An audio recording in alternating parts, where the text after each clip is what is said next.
इस वर्ष की स्वामी अमरनाथ जी की यात्रा का रद्द होना प्रथम दृष्टा बड़ा अस्वाभाविक और असामान्य और अविश्वसनीय प्रतीत होता है। चूँकि ये इतिहास में पहली बार हुआ कि यात्रा बिना प्रारंभ हुए ही ये यात्रा समाप्त कर दी गई।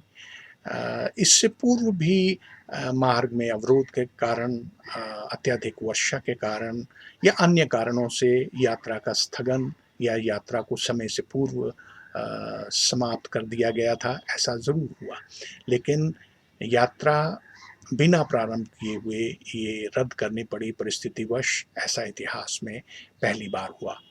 परंतु यदि आज के परिप्रेक्ष्य में और इस कोरोना महामारी के परिप्रेक्ष्य में यदि हम इस निर्णय की विवेचना करेंगे, इस निर्णय को हम देखेंगे, तो हम पाएँगे कि ये संभवतः एक ठीक निर्णय था। पूरे भारतवर्ष में जो कोरोना महामारी से ग्रसित लोगों की जो संख्या है वो लगभग 12 लाख के करीब पहुँच चुकी है।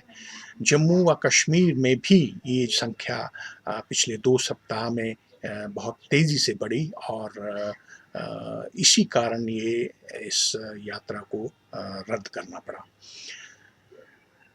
अभी लगभग 3 सप्ताह पहले तक सभी के हृदय में स्फुरना थी और ये अनिश्चितता तो अवश्य बनी हुई थी, लेकिन सभी को ऐसा विश्वास था कि सीमित अवधि के लिए और सीमित यात्रियों के लिए ये यात्रा 21 जून को 21 जुलाई को ये प्रारंभ हो जाएगी, परंतु परिस्थितिवश ऐसा ना हो पाया।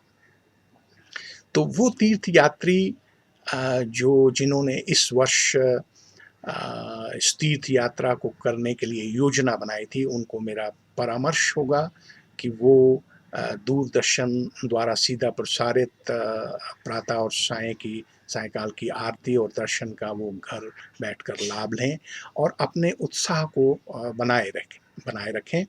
तो संभवतः अगले वर्ष जब सभी स्थितियाँ सामान्य हो जाएँगी, तो हम इससे भी बड़ी संख्या में और इससे भी बड़े उत्साह के साथ हम पुनः इस यात्रा को करेंगे।